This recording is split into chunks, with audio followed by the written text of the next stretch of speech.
দিনহাটার স্বাগতম তরুণদার ও selfie zone নিয়ে প্রতিক্রিয়া দিলেন মন্ত্রী উদয়ন গুহ। শুক্রবার দুপুর 1টা নাগাদ দিনহাটাতে সংবাদ মাধ্যমকে প্রতিক্রিয়া দেন তিনি বলেন, পুটিবারে বুড়িরপাট সংলগ্ন এলাকায় নির্মিত দিনহাটার স্বাগতম তরুণদার ও ফুটে উঠবে মা দুর্গার মুখ এবং বিভিন্ন শিল্প ভাস্কর্য।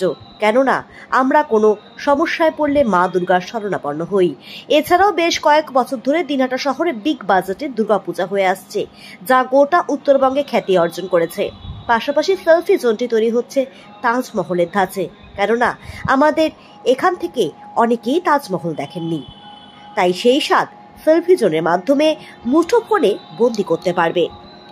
এটা তো আমরা তো যখনই বিপদে পড়ি তখনই মা দুর্গার শরণাপন্ন হই, এবং দিনহাটায় একটা কয়েক বছর ধরে দিনহাটার দুর্গাপুজো নিয়ে মানুষের মধ্যে একটা উৎসাহ উদ্দীপনা অন্যরকম আছে।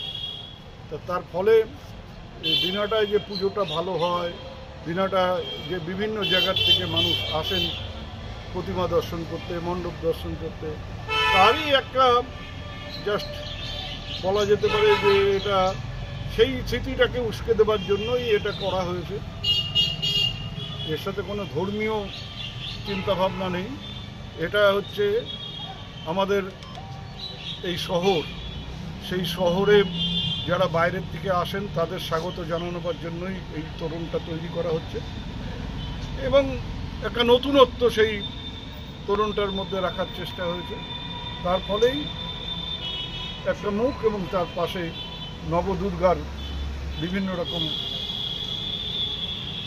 ভাস্কর্য সেটা তুলে ধরা হয়েছে। পাশেই সেলফি জোন হচ্ছে কি, সেটা আবার তাজমহলের ধাঁচে হচ্ছে, তাজমহলের আদলে হচ্ছে। আমাদের এখানের থেকে অনেকেই হয়তো তাজমহল দেখেননি বা দেখবার সুযোগ হয় না, তারা তাজমহলকে কী বা কেমন তার একটা স্বাদ এখান থেকে ছবি তাদের চোখের সামনে আমরা ফুটিয়ে তুলতে পারবো এই সেলফি জোনে। তাজমহলের যে আদলটা আমাদের যিনি কাজ করছেন তিনি তৈরি করেছেন, সুন্দর একটা চেহারা তিনি সেখানে তুলে ধরেছেন। এটা আমার মনে হয় সবার কাছে মানে একটা আকর্ষণ হবে। দিনহাটার এই যে গেট এবং সেলফি জোন, এটা মানুষকে আকর্ষণ করবে, এবং উৎসুক যারা তারা এর দিকে তাকিয়ে থাকবেন, অনেকেই হয়তো এটাকে উপভোগ করবেন।